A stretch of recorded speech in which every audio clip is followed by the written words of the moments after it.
رات کے کھپ اندھیرے میں جہاں دور دور تک کوئی پرندہ بھی پر نہیں مار رہا تھا، نور اپنے کھیتوں میں تنہا محنت کر رہی تھی۔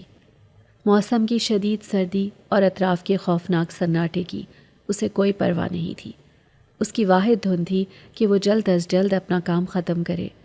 حالانکہ گھر سے نکلتے وقت اندھیرے کا ڈر اس کے دل کو لرزا رہا تھا، مگر اس نے اپنی ہمت باندھ لی تھی۔ وہ جانتی تھی کہ اس کے والد فیروز صاحب شاید اپنی بیماری سے تو لڑ لیں، لیکن بھوک کا مقابلہ کسی بھی انسان کے لیے ناممکن ہے۔ اسی مجبوری نے اسے یہ سخت قدم اٹھانے پر اکسایا تھا۔ وہ تیزی سے سبزیوں کے اضافی پتے اور نقصان دہ جڑی بوٹیاں اکھیڑتی، انہیں ایک طرف ڈھیر کرتی اور پھر فصل سے دور پھینک آتی۔ کام کے دوران اس کے ذہن میں مسلسل گھر کے بدترین حالات گردش کر رہے تھے۔ اس نے کئی بار سوچا تھا کہ کیا یہ مناسب ہے کہ وہ کھیتوں میں کام کرے، مگر وہ جانتی تھی کہ اگر اس نے بروقت فیصلہ نہ کیا تو فصل ضائع ہو جائے گی، اور فیروز صاحب صحت یاب ہونے کے بعد بھی یہ بڑا مالی نقصان پورا نہیں کر پائیں گے۔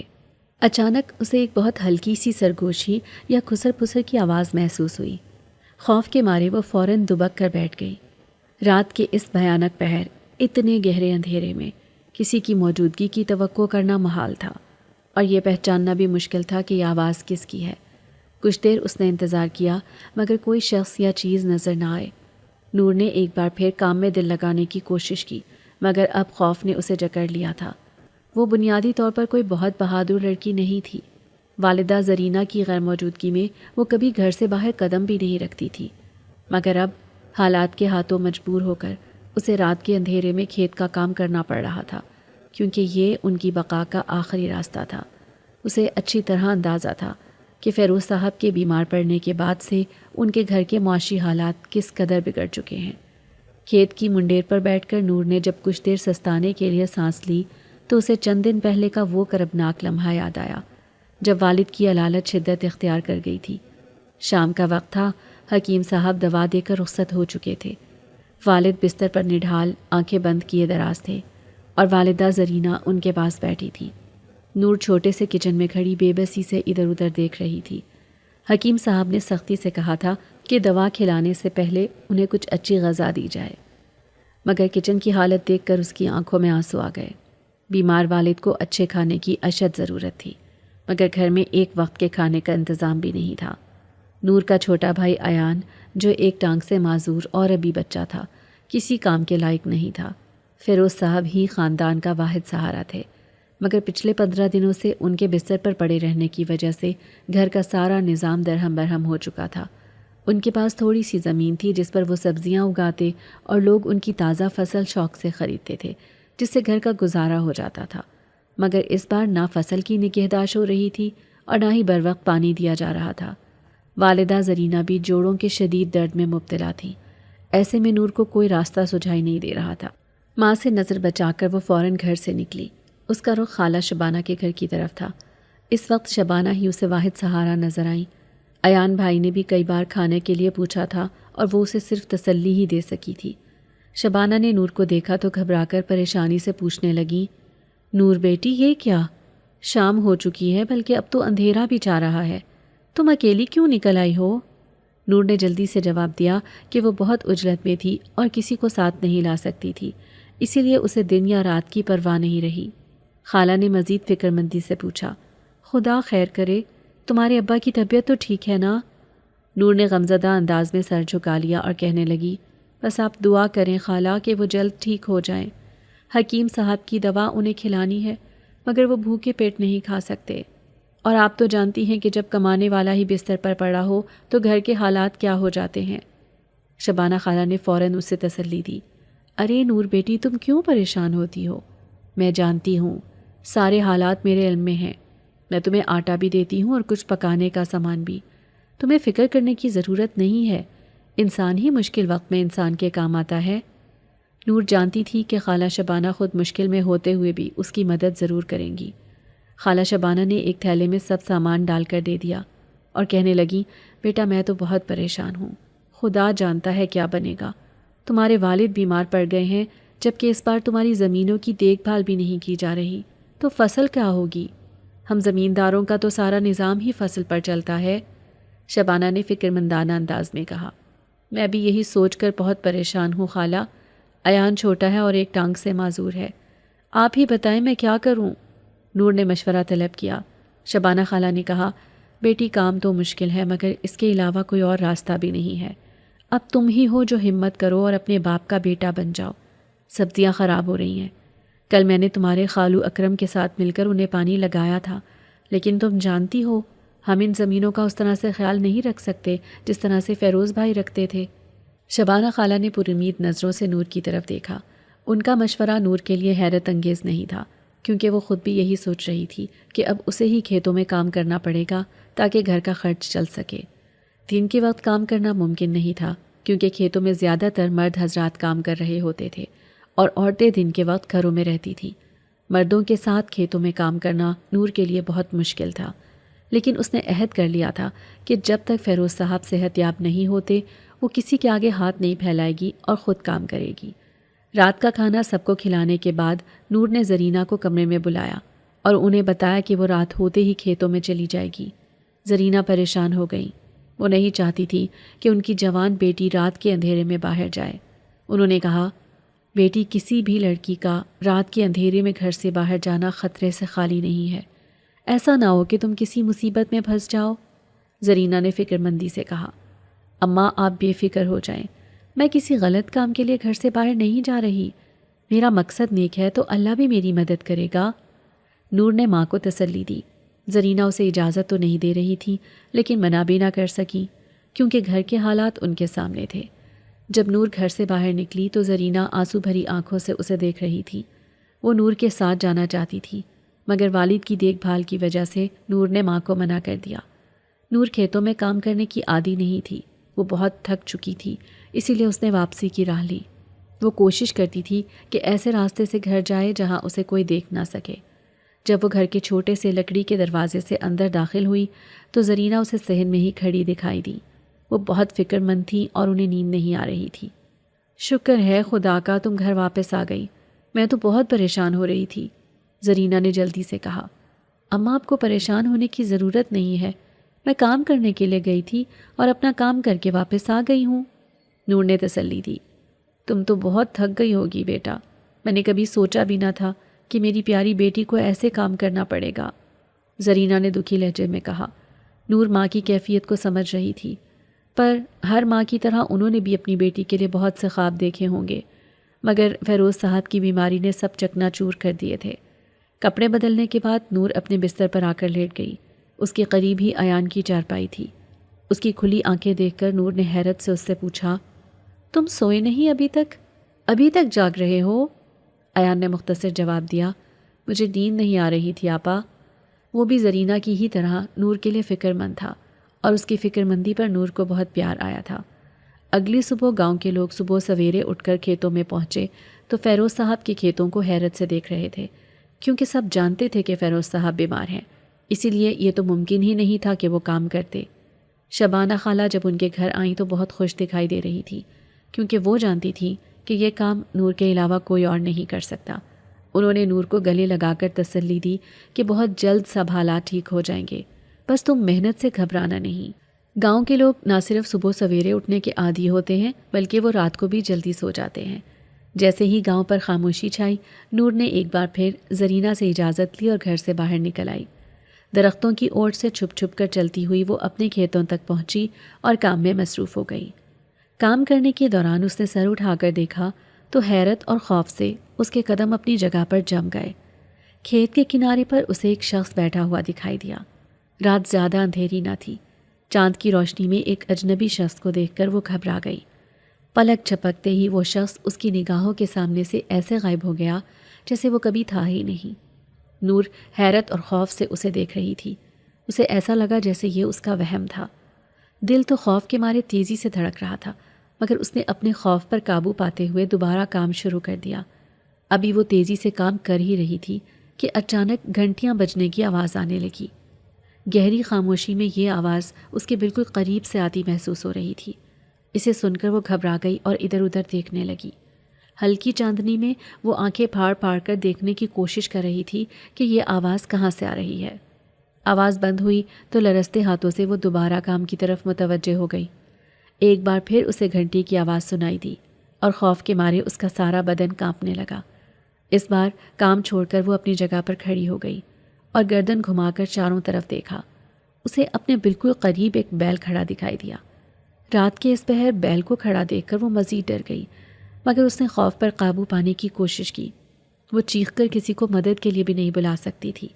اسے کچھ سمجھ نہیں آ رہا تھا کہ وہ کیا کرے۔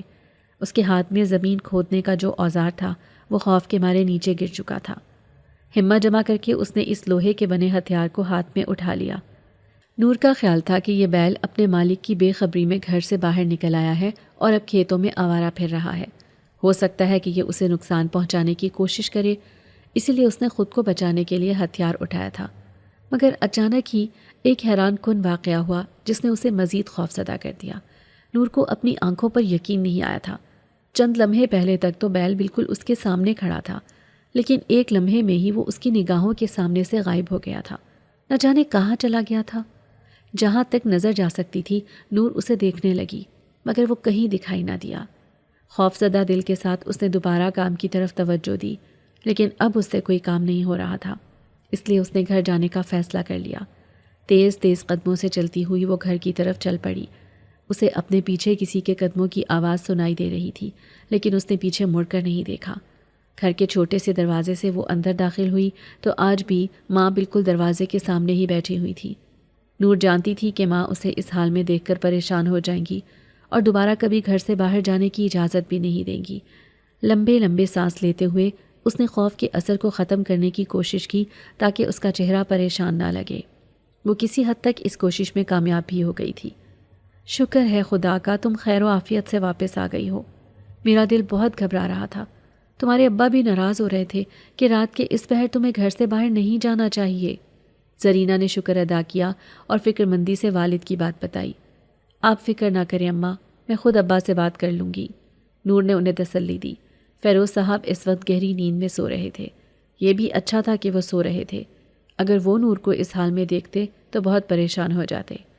اگلی صبح سب سے پہلے لوگ جب اپنے کھیتوں میں کام کرنے کے لیے جاتے تو فیروز صاحب کے کھیتوں کو دیکھ کر حیرت زدہ رہ جاتے۔ کوئی بھی اس بات سے واقف نہیں تھا کہ نور رات کے اندھیرے میں والد کی جگہ کام کرتی ہے۔ بستر پر لیٹتے ہی نور کو وہ بیل یاد آ گیا جو رات کے اندھیرے میں نہ جانے کہاں سے آ کھڑا ہوا تھا۔ اس کے بارے میں سوچ سوچ کر اسے اب بھی خوف محسوس ہو رہا تھا۔ وہ سونے کی کوشش کرنے لگی۔ کچھ دیر میں صبح ہو جانی تھی اور دن میں تو آرام کرنے کا وقت بہت کم ملتا تھا، اسی لیے وہ اس وقت سونا چاہتی تھی۔ سونے کے لیے اس نے آنکھیں بند کیں تو اچانک ہی چہرے پر کوئی سخت چیز لگی۔ وہ ہڑبڑا کر اٹھ بیٹھی۔ اسے ابھی تک چہرے پر کوئی چیز ٹکرانے کا احساس ہو رہا تھا۔ اس نے بستر پر ٹٹولتے ہوئے وہ چیز تلاش کرنی چاہی تو اس کا ہاتھ کسی نرم چیز سے ٹکرایا۔ جلدی سے اس نے وہ چیز اٹھا کر اپنی آنکھوں کے سامنے کی تو وہ حیرت زدہ رہ گئی، کیونکہ وہ کوئی خطرناک چیز نہیں بلکہ ایک خوبصورت گلاب کا پھول تھا۔ اچانک یہ پھول کہاں سے آ گیا تھا؟ گلاب کی مہکتی خوشبو ایک لمبی سانس لے کر نور نے اپنے اندر اتاری اور سرہانے کے قریب وہ پھول رکھ کر دوبارہ لیٹ گئی اور پھر کچھ ہی دیر کے بعد وہ سو گئی۔ صبح جب اس کی آنکھ کھلی تو فوراً ذہن میں پھول کا خیال آیا جو اس نے تکیے کے قریب ہی رکھا تھا۔ یہ دیکھ کر اس کی حیرت کی انتہا نہ رہی کہ تکیے کے قریب کوئی پھول نہیں تھا بلکہ ایک پتھر پڑا ہوا تھا۔ پتھر کو دیکھ کر اسے اپنی آنکھوں پر یقین نہیں آ رہا تھا۔ اگر یہ پتھر اس کے چہرے پر لگتا تو اس میں کوئی شک نہیں تھا کہ اس کا جبڑا ٹوٹ جاتا۔ نہ جانے کیا ہو گیا ہے میرے ساتھ، یہ ایسے عجیب و غریب واقعات کیوں رونما ہو رہے ہیں؟ پتھر کو دور پھینکتے ہوئے نور نے خود سے کہا۔ ناشتہ کرنے کے بعد وہ گھر کے کاموں میں مصروف ہو گئی۔ محلے کی چند خواتین فیروز صاحب کی عیادت کے لیے ان کے گھر آئیں۔ فیروز صاحب کو باتوں کی آواز پسند نہیں آتی تھی، اس لیے زرینہ نے انہیں صحن میں لگے ہوئے درخت کے نیچے چارپائی پر بٹھایا اور سامنے کرسی رکھ کر بیٹھ گئیں۔ سب عورتیں زرینہ سے یہ پوچھنا چاہتی تھیں کہ ان کے کھیتوں کی دیکھ بھال کون کر رہا ہے، کیونکہ کبھی کسی نے کھیتوں میں کسی کو کام کرتے ہوئے تو دیکھا نہیں تھا، مگر ہر روز جڑی بوٹیاں اکھاڑ کر باہر پھینک دی جاتی تھیں اور تمام سبزیوں کو پانی بھی لگایا جا رہا تھا۔ زرینہ نے ان کے سامنے لا علمی کا اظہار کیا۔ وہ نہیں چاہتی تھی کہ کسی کو معلوم ہو کہ ان کی جوان بیٹی رات کے اندھیرے میں گھر سے باہر جاتی ہے، ورنہ گاؤں کے لوگ نہ جانے کیا کیا باتیں بناتے۔ زرینہ کے لا علمی کے اظہار نے ان سب خواتین کو حیرت زدہ کر دیا۔ شام تک یہ بات سارے گاؤں میں پھیل چکی تھی۔ ہر شخص حیران تھا کہ رات کے اندھیرے میں کون کھیت میں کام کرتا ہے۔ لوگ طرح طرح کی باتیں بنا رہے تھے۔ گاؤں کے لوگ غیر مرئی اور ماورائی مخلوق کے بارے میں من گھڑت کہانیاں بنانے میں دیر نہیں لگاتے۔ چونکہ کھلی جگہوں اور درختوں کے پاس اللہ تعالیٰ کی دوسری مخلوق یعنی جنات بھی پائی جاتی ہے، لوگ اکثر ماورائی مخلوق کو دیکھنے کا ذکر کرتے رہتے ہیں۔ اب بھی لوگوں کا یہی خیال تھا کہ معجزاتی طور پر کوئی ماورائی مخلوق ان لوگوں کی مدد کر رہی ہے۔ نور کو لوگوں کی باتوں کی کوئی پرواہ نہ تھی۔ وہ صرف یہ چاہتی تھی کہ گاؤں کے باقی لوگوں کی طرح ان کی فصل بھی وقت پر تیار ہو جائے اور انہیں کوئی نقصان نہ اٹھانا پڑے۔ رات کا اندھیرا پھیل رہا تھا۔ زرینہ نور کو گھر سے باہر بھیجتے ہوئے بہت پریشان ہو رہی تھی، مگر نور نے انہیں سمجھایا کہ اگر اس نے ہمت ہار دی تو انہیں لوگوں سے بھیک مانگنی پڑے گی، یہاں تک کہ ایک وقت ایسا آئے گا کہ لوگ ان کی مدد کرنے سے بھی انکار کر دیں گے۔ نہ چاہتے ہوئے بھی زرینہ نے نور کو اجازت دے دی اور وہ ایک بار پھر کمر باندھ کر گھر سے نکل آئی۔ وہ ہمیشہ سنسان راستہ اختیار کرتی تھی، جہاں اسے امید ہوتی تھی کہ اگر رات کے وقت کسی شخص کی آنکھ کھل بھی جائے تو وہ کسی کو دکھائی نہ دے۔ کھیت میں پہنچ کر اس نے ادھر ادھر دیکھا اور اپنے کام میں مصروف ہو گئی۔ وہ اللہ کا شکر ادا کرتی تھی کہ چاندنی راتیں تھیں، اسی لیے اسے دکھائی دیتا تھا، ورنہ اندھیرے میں لالٹین جلاتی تو بہت سے لوگ اس کی طرف متوجہ ہو سکتے تھے۔ کام کرتے ہوئے نور کو پیاس محسوس ہوئی اور تب اسے یاد آیا کہ وہ جلدی میں پانی کی بوتل اپنے ساتھ لانا بھول گئی ہے۔ پیاس کی شدت سے اس کا حلق سوکھ رہا تھا، مگر وہ اپنا سر پیٹنے کے سوا کچھ نہیں کر سکتی تھی۔ کچھ دیر آرام کرنے کے بعد وہ ایک بار پھر سے کام میں مصروف ہو گئی، مگر شدید پیاس محسوس ہو رہی تھی کیونکہ کام کرنے کے دوران وہ پسینے سے بھیگ چکی تھی۔ اچانک ہی اسے اپنے قریب پانی کی بوتل رکھی ہوئی دکھائی دی۔ وہ حیرت سے بوتل کی طرف دیکھنے لگی۔ ٹھنڈی ٹھنڈی بوتل ہاتھ سے ٹکرائی تو پیاس کی شدت مزید بڑھ گئی۔ جلدی سے اس نے ڈھکن کھولا اور ٹھنڈا پانی پینے لگی۔ اس وقت اس کے ذہن میں یہ خیال بھی نہ آیا کہ اچانک یہ پانی کی بوتل کہاں سے آ گئی، کیونکہ وہ پیاس کی شدت سے بے حال ہو رہی تھی۔ جی بھر کر پانی پینے کے بعد اس نے بوتل کا ڈھکن بند کر دیا اور کنارے پر رکھ کر کچھ دیر سستانے کے لیے بیٹھ گئی۔ پھر اسے ایسے محسوس ہوا کہ کوئی شخص اس کے پاس آ کر بیٹھا ہے۔ اس نے چاندنی میں دیکھنے کی کوشش کی مگر کوئی دکھائی نہیں دیا۔ اسے اپنے بالکل قریب 2 سرخ آنکھیں دکھائی دیں، مگر باقی جسم نظر نہ آیا۔ وہ جلدی سے اٹھ کر کھڑی ہو گئی۔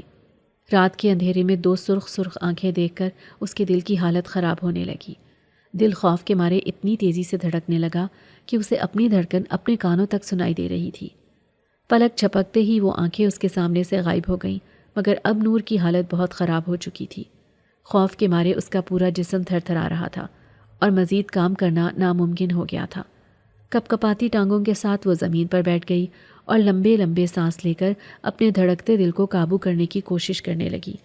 وہ مزید کام کرنا چاہتی تھی کیونکہ فیروز صاحب کی لگائی ہوئی سبزیاں اب تیار ہونے کے قریب تھیں۔ اگر وہ ان پر توجہ نہ دیتی تو سب تباہ و برباد ہو جاتا۔ یہی تو ان کی آمدن کا ذریعہ تھا۔ کانپتی ٹانگوں کے ساتھ ہی اس نے ایک بار پھر کام کی طرف توجہ دی اور خود کو تسلی دی کہ اگر وہ روزانہ اسی طرح ڈر کر گھر بھاگ گئی تو پھر یہ سب کام کون کرے گا۔ شکر تھا کہ اس کے بعد کوئی اور خوفناک واقعہ رونما نہ ہوا اور وہ اپنا کام کرتی رہی۔ اس کے بعد تھک کر وہ گھر واپس آ گئی۔ حسب معمول زرینہ جاگ رہی تھی۔ اب تک پورے گاؤں میں مشہور ہو چکا تھا کہ فیروز صاحب کے کھیتوں میں رات کے اندھیرے میں کوئی بوڑھی عورت کام کرتی ہے۔ اس بوڑھی عورت کے بارے میں کوئی کچھ بھی نہیں جان سکا تھا کہ وہ کہاں سے آتی ہے اور پھر کہاں جاتی ہے۔ لوگوں کی باتیں سن کر نور کے پاس ہنسنے کے سوا کوئی چارہ نہ تھا۔ گاؤں کے چند شرارتی لڑکوں نے یہ دیکھنے کی کوشش کی تھی کہ رات کے اندھیرے میں کون کام کرتا ہے۔ نور ایک پرانا سفید دوپٹہ اوڑھے رکھتی تھی۔ اس سفید دوپٹے کی وجہ سے شاید دور سے دیکھنے پر وہ کوئی بوڑھی عورت دکھائی دے رہی تھی، یا دیکھنے والوں کو ایسا لگا کہ اس کے سر پر سفید بال ہیں، جس کی بنا پر انہوں نے یہ مشہور کر دیا کہ اندھیرے میں کھیتوں میں کام کرنے والی کوئی بہت بوڑھی عورت ہے۔ سارے گاؤں میں اس عورت کے بارے میں چہم گویاں ہو رہی تھی۔ زرینہ یہ باتیں سنتی تو پریشان ہو جاتی۔ ایان بھی بہت پریشان اور اداس تھا، یہاں تک کہ فیروز صاحب نے بھی نور کو سختی سے گھر سے باہر نکلنے سے منع کر دیا تھا۔ اگر نور اس وقت زرینہ کے منع کرنے پر کھیتوں میں جانا چھوڑ دیتی تو وہ سبزیاں جو ان کی آمدن کا ذریعہ تھیں توجہ نہ ملنے کی وجہ سے ختم ہو جاتی اور انہیں فاقے کرنے سے کوئی بھی نہیں بچا سکتا تھا۔ نور نے زرینہ اور فیروز صاحب کو سمجھایا کہ اگر اس نے ہمت ہار دی تو انہیں فاقے کرنا پڑیں گے۔ فیروز صاحب تو فاقے کرنے کے لیے بھی تیار تھے، مگر نور کے بار بار سمجھانے اور اصرار کرنے پر وہ خاموش ہو گئے۔ لیکن نور اچھی طرح جانتی تھی کہ وہ دل سے راضی نہیں ہے۔ نور چاہتی تھی کہ اس کے ابا جلد صحت یاب ہو جائیں اور دوبارہ سے کام کرنے لگیں، اس کے لیے ضروری تھا کہ ان کا مکمل علاج کروایا جاتا اور انہیں اچھی خوراک بھی دی جاتی تاکہ وہ جلد صحت یاب ہو سکیں۔ وہ اس بات پر راضی نہ تھی کہ ہاتھ پر ہاتھ رکھ کر گھر میں بیٹھ جائے۔ نامکمل علاج اور ناکافی خوراک کی وجہ سے والد ہمیشہ کے لیے بستر سے لگ سکتے تھے۔ نور نہیں چاہتی تھی کہ اس کے والد ایک معذور شخص کے طور پر زندگی گزاریں۔ وہ انہیں ہمیشہ صحت مند اور توانا دیکھنا چاہتی تھی، مگر اسے اس بات کا علم نہ تھا کہ بہت جلد وہ ایک مصیبت میں گرفتار ہونے والی ہے۔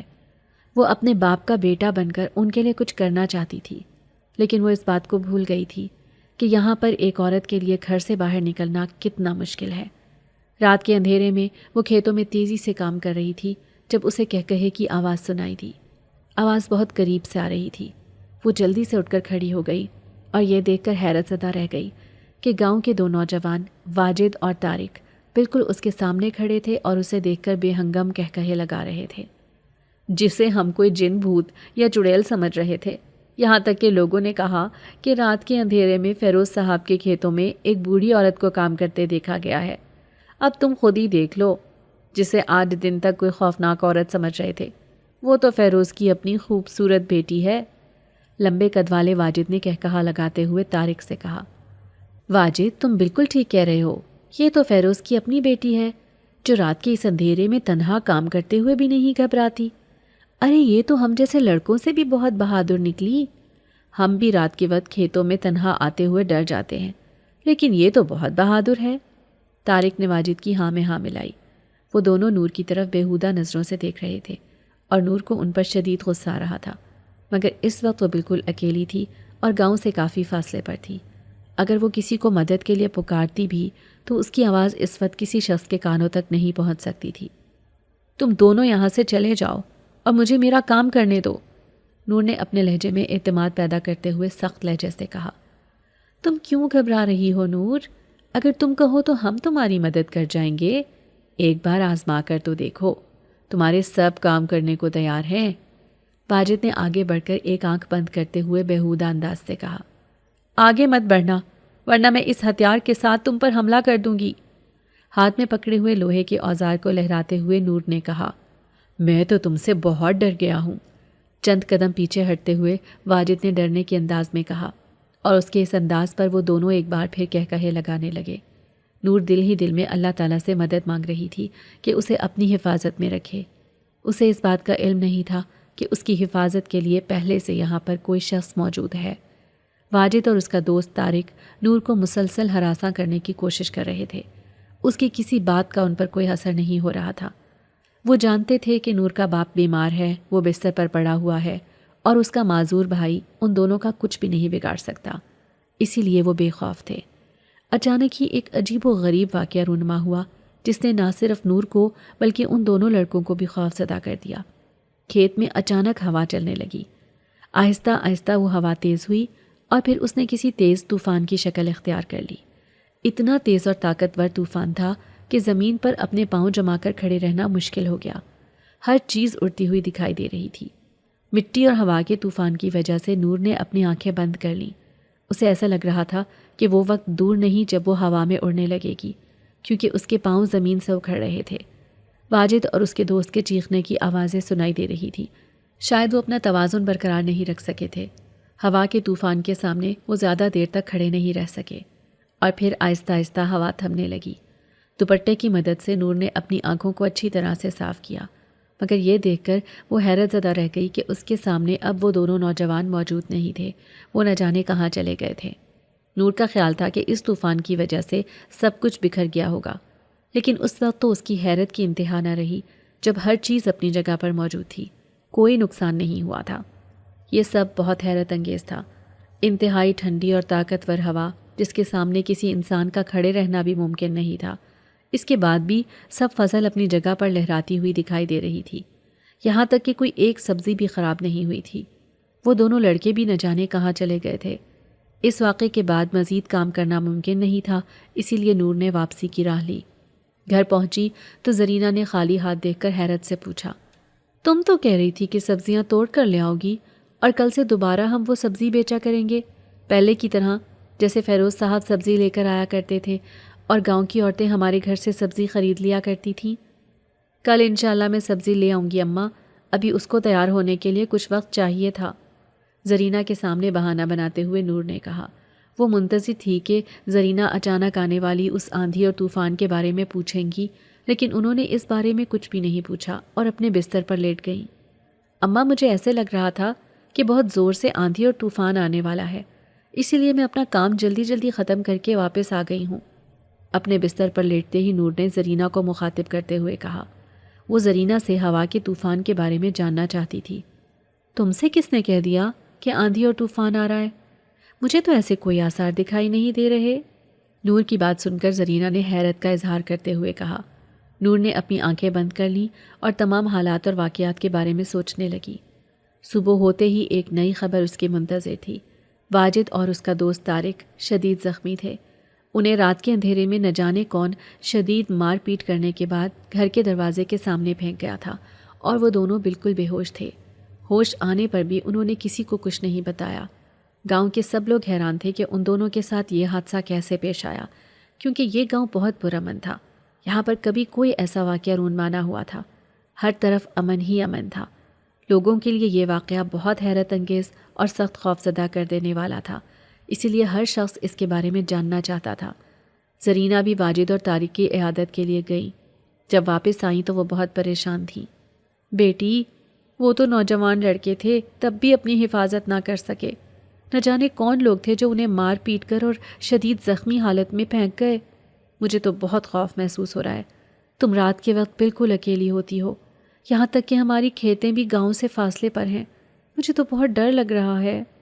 زرینہ نے نور کی طرف دیکھتے ہوئے انتہائی فکر مندی اور پریشانی سے کہا۔ اماں، میں جانتی ہوں کہ آپ بہت پریشان اور فکر مند ہوتی ہیں، لیکن آپ خود ہی بتائیں، اگر میں بھی ہمت ہار جاؤں تو پھر ہمارا کیا بنے گا؟ سوالیہ نظروں سے زرینہ کی طرف دیکھتے ہوئے نور نے پوچھا۔ ایک بے بس اور لمبا سانس لیتے ہوئے زرینہ نے نور کی طرف دیکھا اور سر جھکا لیا۔ آپ کیوں فکر کرتی ہیں اماں؟ وہ اللہ ہے نا جو میری حفاظت کرتا ہے۔ محنت کرنے میں کوئی شرم نہیں ہونی چاہیے، نور نے کہا۔ میں نہیں جانتی کہ ان نوجوانوں کے ساتھ کیا ہوا ہے، لیکن مجھے اس بات کا علم ہے کہ میں گھر سے کسی غلط کام کے لیے نہیں جاتی، اور جب آپ اچھا اور نیک کام کرتے ہیں تو اللہ تعالیٰ بھی آپ کا ساتھ دیتا ہے۔ نور نے زرینہ کو تو سمجھا دیا تھا اور وہ کچھ مطمئن بھی ہو گئی تھی، لیکن نور خود بہت حیران اور پریشان تھی۔ وہ نوجوان جو اسے ہراساں کر رہے تھے، نہ جانے ان کے ساتھ ایسا کیا ہوا تھا کہ گاؤں میں ہر شخص ان کی وجہ سے حیرت زدہ تھا۔ اسے ایسے محسوس ہو رہا تھا کہ کوئی اندیکھی طاقت اس کی مدد کر رہی ہے۔ یہ خیال آتے ہی وہ کچھ مطمئن بھی ہو گئی تھی، لیکن ایسا بھی ہو سکتا تھا کہ یہ اس کا وہم ہو۔ رات کے اندھیرے میں وہ گھر سے باہر جانے لگی تو زرینہ کا پریشان اور بے بس چہرہ دیکھ کر نور کو بہت دکھ ہوا تھا، لیکن وہ اس وقت ہمت نہیں ہار سکتی تھی۔ کھیت میں پہنچتے ہی اس نے اپنا کام شروع کر دیا۔ آج اسے بالکل بھی ڈر محسوس نہیں ہو رہا تھا۔ وہ نہیں جانتی تھی کہ وہ آج اتنی مطمئن کیوں ہے۔ تیزی سے کام کرتے ہوئے اچانک ہی اسے اپنے قریب کسی کی موجودگی کا احساس ہوا۔ ایک لمحے کے لیے خوف کی وجہ سے اس کا دل دھڑکنا بند ہو گیا تھا، لیکن پھر اس نے اپنے خوف پر قابو پا لیا، کیونکہ کل جو واقعہ رونما ہوا تھا، اس کے بعد سے اسے ایسا لگنے لگا تھا کہ وہ بالکل محفوظ ہے اور اسے کوئی نقصان نہیں پہنچا سکتا۔ اسے اپنے کان کے قریب ہی کسی کے سانس لینے کی آواز سنائی دی تو وہ جلدی سے ادھر ادھر دیکھنے لگی۔ تم جو کوئی بھی ہو، میرے سامنے آ جاؤ، میں تمہیں دیکھنا چاہتی ہوں۔ تمہاری موجودگی کا احساس تو مجھے ہوتا ہے، لیکن اب میں تمہیں حقیقت میں دیکھنا چاہتی ہوں۔ جس جگہ پر اسے کسی کی موجودگی کا احساس ہوا تھا، اسی طرف دیکھتے ہوئے نور نے آواز لگائی۔ اچانک ہی اس کے سامنے ایک نوجوان ظاہر ہوا، جسے دیکھ کر وہ حیران ہونے کے ساتھ ساتھ کچھ پریشان اور خوفزدہ بھی ہو گئی تھی۔ تمہیں مجھ سے ڈرنے یا خوفزدہ ہونے کی ضرورت نہیں ہے، میں تو اتنے دنوں سے تمہارے ساتھ ہوں، میں نے تمہیں کوئی تکلیف نہیں پہنچائی۔ نور کے خوفزدہ چہرے کی طرف دیکھتے ہوئے اس نوجوان نے جلدی سے کہا۔ تم کون ہو؟ اپنے خوف پر قابو پاتے ہوئے نور نے اس شخص سے پوچھا۔ میں تمہیں سب سچ سچ بتا دوں گا، لیکن سب سے پہلے میرے حوالے سے جو بھی خوف تمہارے ذہن میں موجود ہے اسے باہر نکال دو، اور ایک بات کی تسلی رکھو کہ میں تمہیں کوئی تکلیف نہیں پہنچا سکتا، اور نہ ہی میں ایسا کوئی ارادہ رکھتا ہوں۔ انتہائی نرم اور پیار بھرے لہجے سے اس نے نور کو مطمئن ہونے کو کہا۔ جب تک مجھے اس بات کا علم نہیں ہو جاتا کہ تم کون ہو اور میری حفاظت کیوں کرتے ہو، تب تک تو میں بہت بے چین رہوں گی، نور نے اپنے خوف پر قابو پاتے ہوئے انتہائی سنجیدہ انداز سے کہا۔ میرا نام ازلان ہے، اور میرا تعلق اللہ تعالیٰ کی پیدا کردہ مخلوق جنات سے ہے۔ انتہائی سنجیدگی سے اپنا تعارف کراتے ہوئے اس نوجوان نے کہا۔ نور کو اپنی آنکھوں پر یقین نہیں آ رہا تھا کہ اتنا خوبصورت نوجوان انسان نہیں بلکہ کوئی جن ہے۔ تم مجھ سے مذاق کر رہے ہو نا؟ ایسے کیسے ہو سکتا ہے کہ تم انسان نہ ہو؟ میرا خیال ہے کہ تم مجھ سے مذاق کر رہے ہو۔ اس کی بات پر یقین نہ کرتے ہوئے نور نے جواب دیا۔ کیا تمہیں اب بھی ثبوت دینا پڑے گا جبکہ میں نے تمہارے سامنے ان 2 آوارہ لڑکوں کا کیا حشر کیا ہے، اور آج دن تک کسی کو اس بات کا علم نہیں کہ ان دونوں لڑکوں کے ساتھ کیا ہوا؟ نور کے بے یقین لہجے پر حیرت بھری نظروں سے دیکھتے ہوئے اذلان نے کہا۔ نور کو اس کی بات میں سچائی دکھائی دے رہی تھی۔ لیکن تمہیں میری مدد کرنے سے کیا فائدہ حاصل ہوگا، اور تم کیوں میری حفاظت کر رہے تھے؟ اس کی طرف دیکھتے ہوئے نور نے پوچھا۔ میں اور میرا قبیلہ برسوں سے یہاں پر آباد ہیں، لیکن ہم انسانوں سے دور رہنے کی کوشش کرتے ہیں۔ تمہیں یہاں پر رات کے اندھیرے میں کھیت میں کام کرتے ہوئے دیکھا تو مجھے بہت حیرت ہوئی۔ میں نے تمہارے ساتھ چھوٹی سی شرارت کی تو تم گھبرا گئی اور کام چھوڑ کر اپنے گھر چلی گئی۔ تمہارے ڈرنے اور گھبرانے پر مجھے بہت ہنسی آئی، لیکن جب مجھے تمہارے گھر کے حالات کا علم ہوا تو مجھے بہت دکھ ہوا۔ میں نے سوچ لیا تھا کہ اب تمہیں کوئی تکلیف نہیں دوں گا اور نہ ہی تمہیں ڈرانے کی کوشش کروں گا تاکہ تم تسلی سے اپنا کام کر سکو۔ جب میں نے دیکھا کہ وہ دونوں لڑکے، وہ واجد اور طارق، تمہیں تنگ کر رہے ہیں تو میں نے انہیں سبق سکھانے کا فیصلہ کر لیا تھا۔ انہیں خود بھی کچھ یاد نہیں کہ ان کے ساتھ کیا ہوا تھا۔ اذلان نے تفصیل کے ساتھ نور کو بتایا۔ اس کی ساری باتیں سننے کے بعد نور کے اندر سے خوف ختم ہو چکا تھا۔ میں تمہاری شکر گزار ہوں کہ تم نے میری مدد کی۔ اس کی طرف دیکھ کر مسکراتے ہوئے نور نے کہا۔ تم نے بالکل ٹھیک سنا ہے کہ جنات بہت ظالم اور خود غرض ہوتے ہیں، لیکن انسانوں اور جنات کی بہت سی عادات ایک جیسی ہیں، جس میں بالکل انسانوں کی طرح دوسرے انسانوں کو تکلیف دے کر راحت محسوس کرنا بھی ایک انسانی عادت ہے۔ جنات بھی نہ صرف اپنے ہم جنس مخلوق کو تکلیف دے کر خوشی محسوس کرتے ہیں، بلکہ وہ انسانوں کو تکلیف پہنچا کر بھی بہت خوش ہوتے ہیں، لیکن ایسا ہر قبیلے میں نہیں ہوتا۔ جنات بھی بہت رحم دل اور عبادت گزار ہوتے ہیں، بالکل انسانوں کی ہی طرح۔ نور کی بات سن کر سنجیدہ مسکراہٹ چہرے پر سجاتے ہوئے اذلان نے جواب دیا۔ کیا تم ہمیشہ ایسے ہی میری حفاظت کر سکتے ہو؟ اس کے خوبصورت چہرے کی طرف دیکھتے ہوئے نور نے پر امید لہجے سے پوچھا۔ نہیں، ایسا نہیں ہو سکتا۔ کوئی شخص بھی ہمیشہ کسی کے ساتھ نہیں رہ سکتا۔ بالکل ایسے ہی مجھے بھی اپنی زندگی میں بہت سارے کام ہیں، میں ہمیشہ تمہاری حفاظت نہیں کر سکتا۔ صاف کوئی سے کام لیتے ہوئے اذلان نے جواب دیا۔ اس کا جواب سن کر نور خاموش ہو گئی تھی۔ تم اپنا کام جاری رکھو اور محنت سے کام کرتی رہو۔ تمہیں لوگوں سے ڈرنے یا گھبرانے کی ضرورت نہیں ہے۔ بہت جلد ہی تمہارے والد صاحب صحت یاب ہو جائیں گے، پھر تمہیں یہ سب کچھ کرنے کی ضرورت نہیں ہوگی۔ نور کی خاموشی کو محسوس کرتے ہوئے اس نے اسے تسلی دینے کی کوشش کی۔ کیا تم ہمیشہ میرے ساتھ نہیں رہ سکتے؟ اس کے خوبصورت چہرے اور پیار بھرے انداز پر نہ جانے نور کیا کیا سوچنے لگی تھی، اس لیے اسے اس بات کا احساس بھی نہیں رہا تھا کہ وہ ایک جن کے سامنے اظہار محبت کر رہی ہے۔ تمہیں یہ جان کر شاید اچھا نہ لگے نور کہ میری بیوی بھی ہے اور بچے بھی۔ میں بہت جلد یہاں سے کسی دوسرے علاقے میں جا رہا ہوں، اور نہ جانے میرا کتنا عرصہ وہاں لگ جائے، کیونکہ میرا بیٹا بہت بیمار ہے۔ میں ہر طرح سے اس کا علاج کروا چکا ہوں، لیکن وہ صحت یاب نہیں ہو رہا۔ اب اس کے علاج کے لیے مجھے یہاں سے بہت دور جانا پڑ رہا ہے، اور اس وقت میرے لیے سب سے اہم میرا بیٹا ہے۔ سنجیدہ لہجے سے اذلان نے اسے اپنے گھریلو حالات کے بارے میں بتایا۔ یہ جان کر نور کو بہت دکھ ہوا تھا کہ وہ بھی بہت پریشان ہے۔ کیا تمہارے بیٹے کا علاج اچھی طرح سے نہیں ہو رہا؟ تم بھی ہماری طرح حالات کے مارے ہوئے ہو جو اپنے بیٹے کا علاج نہیں کروا سک رہے؟ دکھی لہجے سے نور نے کہا تو وہ اس کی بات سن کر مسکرانے لگا۔ میں اپنے بیٹے کو بہت اچھا علاج کروا رہا ہوں۔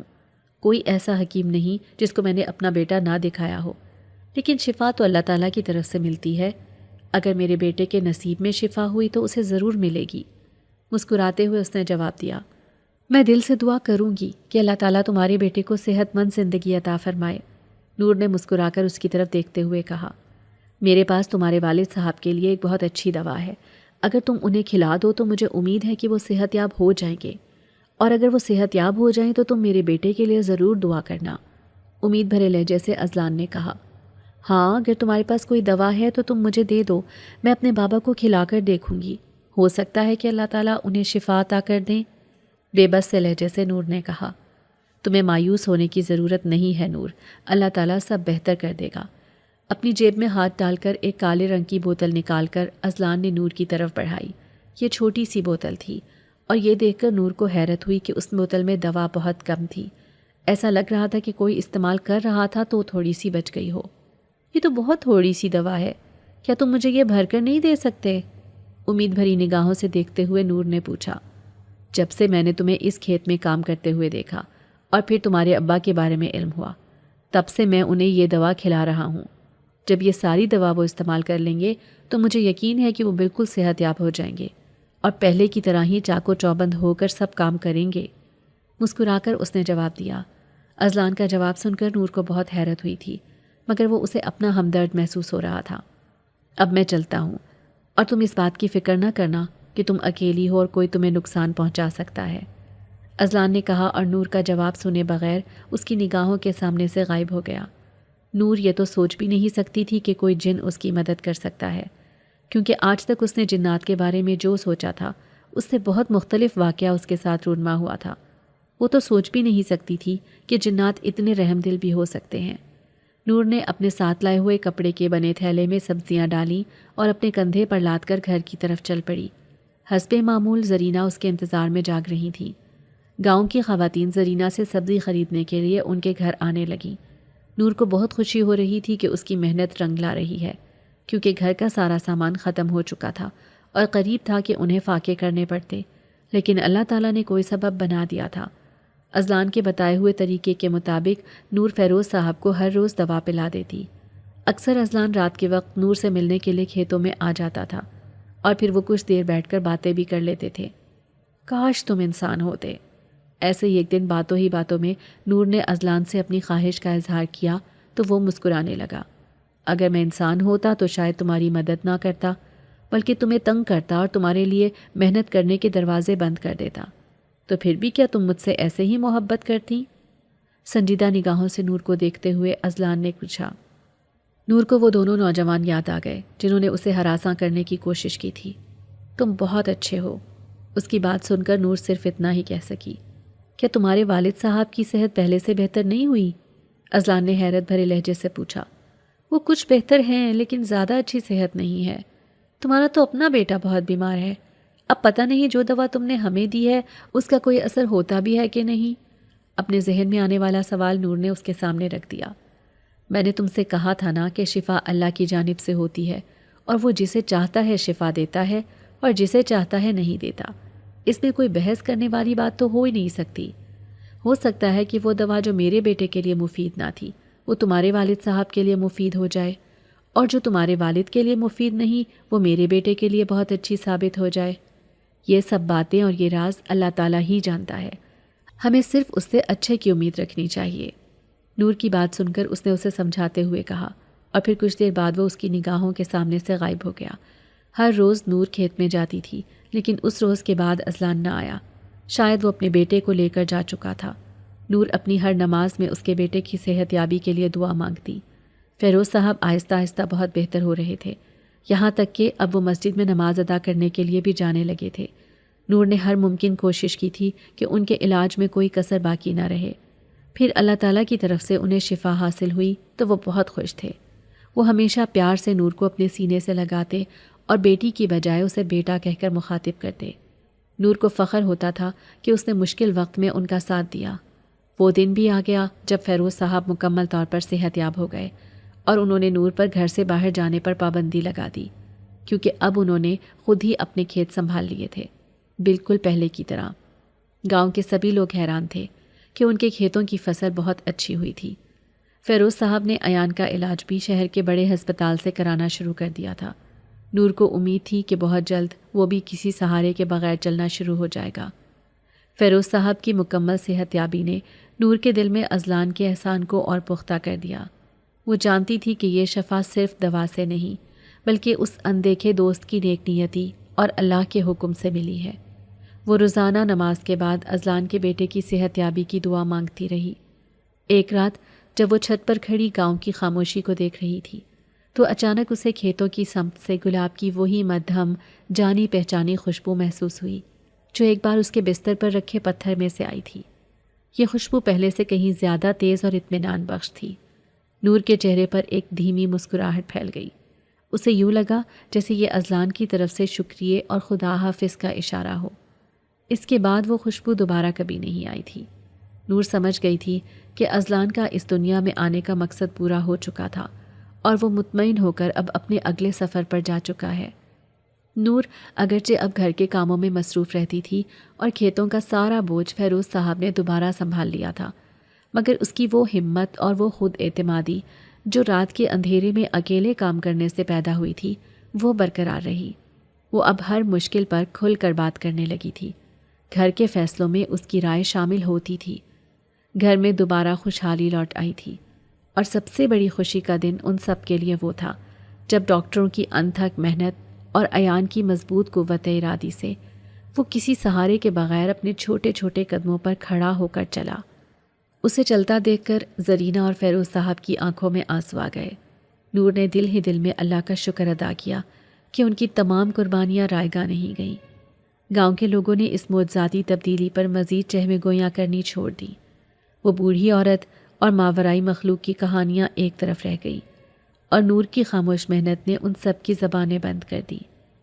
اس کی کہانی دراصل اس گاؤں کی عورتوں کے لیے ایک ایسی مثال بن گئی کہ جب حالات سب سے مشکل ہوں تو کوئی بھی کمزور نہیں رہتا، بلکہ ہر شخص کے اندر ایک غیر متوقع طاقت چھپی ہوتی ہے۔ نور نے خود کو اپنی ماں باپ کا بیٹا ثابت کیا تھا، مگر حقیقت میں وہ اس دور کی لڑکیوں کے لیے ایک بہت بڑی مثال بن گئی تھی کہ مشکلات کا مقابلہ ہمیشہ بڑی ہمت سے کرنا چاہیے۔ اس کی محنت نے نہ صرف اس کے خاندان کو بچایا بلکہ اسے ایک نئی زندگی، ایک نئی پہچان بھی عطا کی۔